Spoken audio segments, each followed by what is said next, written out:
One thing was made clear last night and over the course of this season and last, if you've paid attention to Washington football, Michael Penix Jr. is special. Last night, 29 of 38, 430 yards, 2 touchdowns, no interceptions. Second most yards in a college football playoff semifinal. You said the 5th most ever in a college football playoff game. You mentioned that. I mean, this was a special night for Michael Penix Jr. Yeah, it was, man. He was locked in. Imagine, you got 3 weeks to prepare for an opponent. They don't necessarily show the pressure that I thought that they would bring to try to mix things up. You got corners playing soft. You have the best offensive line in the country handling a defensive line that people were wanted to see go up against this offensive line because of the 2 interior defensive linemen that they have. You ran the ball just enough, right? You weren't really effective running the football, but enough to be a threat. And it just seemed like everything was working for these guys, man. I mentioned Penix being 11 of 15 in the first half for 225. You got a 77-yard play, a 52-yard play, a 19-yard touchdown. I mean, this offense was rolling. And I think Curtis had a good point that Penix looked healthy. I think he did as well. But it's all in the preparation. My man is 6 years in the game he's been in college football. And we also saw a dynamic from him that we haven't seen all year. Now, the last couple of games of a conference play, we saw him have a couple rushing touchdowns. But they were designing runs for Michael Penix. He was getting loose when he could. He was getting down when he had to, didn't take any necessary hits. He looked like a veteran out there. And he was the best football player on the field that day. Truly. So the fact that I understand Marvin Harrison, I think the kid is great. I think he'll have a good NFL career. But I think people get caught up in that junior. You see Marvin Harrison, you see junior, you think of Ohio State. You're saying, all right, we're going to give him the nod. And you disrespect what's happening over here in the West, man. And I'm serious. Like, I think Caleb Williams is probably the more talented quarterback when it comes to physical. But when you talk about a guy who's just in control of every situation and is on time, you look at Michael Penix, man. It's impressive to watch him play. And I wish him the best of luck next week. Where does some of the doubt come from for Penix? We're going to talk about it, as a whole for the Huskies in 15 minutes. So I know this is going to sound repetitive, but where does it come, when it comes to Penix?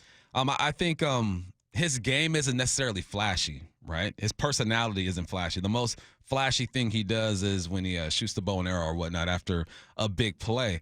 But people like the long ball. They like receivers making ridiculous catches. They like quarterbacks buying time and rolling out the pocket and making throws. You look at Jaden Daniels over there with LSU. He can run the football. He can throw the football.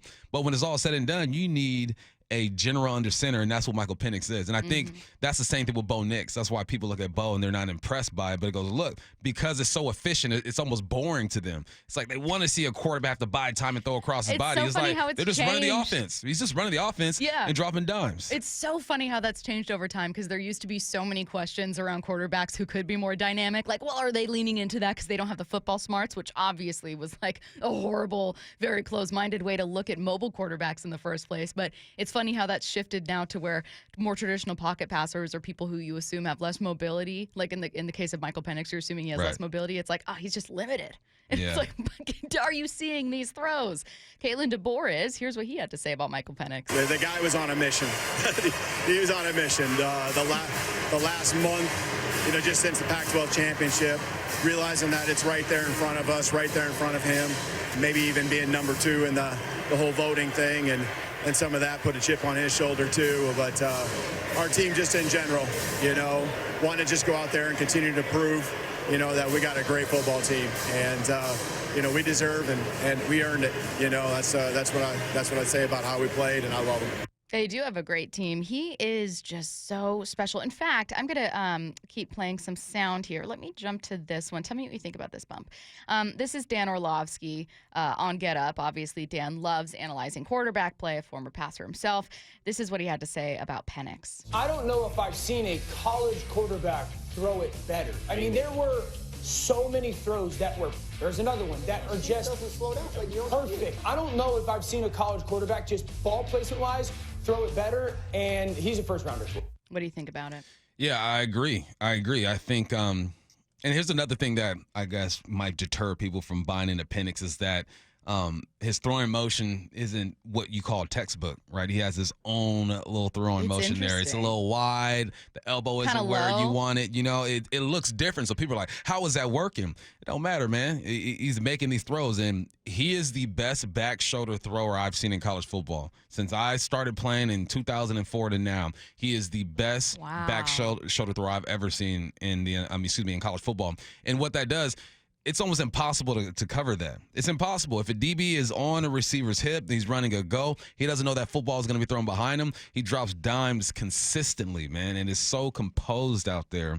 But I think because it looks different, and I think because he's on the West, and maybe after this year, UW will start getting some more national recognition. Obviously, they are. They're going to national championship. It's accumulation of things, right? Like any running back, any defensive lineman that plays for Alabama is not going to get any pushback. You play for Bama, you're a D lineman, a running back. We're going to give you the benefit of the doubt. Yeah. There are some schools, any wide receiver who puts up 900 yards at Ohio State is going to get not going to get any pushback and say, you must be good. You're a receiver at Ohio State. So hopefully after this year, with the year that Penix has had, right, back-to-back years with 4,500 yards, I believe Patrick Mahomes is the only other quarterback to do that.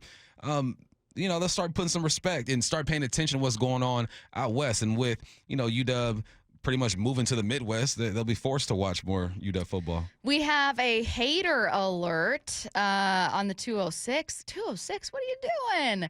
Trying to sell Penix, and it won't work. What more does Penix have to sell you on? Right, he's selling himself.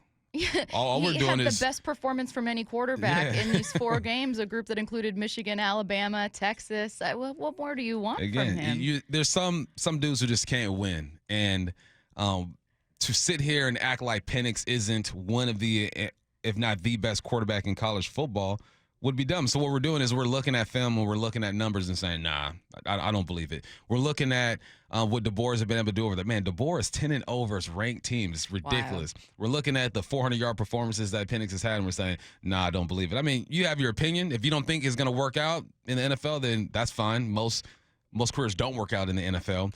But this dude is one of the best, if not the best, University of Washington quarterback. We haven't talked yet about the injury to Dylan Johnson. Kalen DeVore said post-game via Mike Varell of the Seattle Times that it was a re-aggravation of an injury, maybe that foot injury. He had to be carted to the locker room after he was helped off the field. It doesn't look especially promising. Like, if you guys saw him grimacing, I mean, he looked like he was in so much pain. Who knows if he's going to be able to, get any work in, maybe bounce back, try to play some in a week's time. But it certainly seems right now like there is a lot on Penix's shoulders in this final game.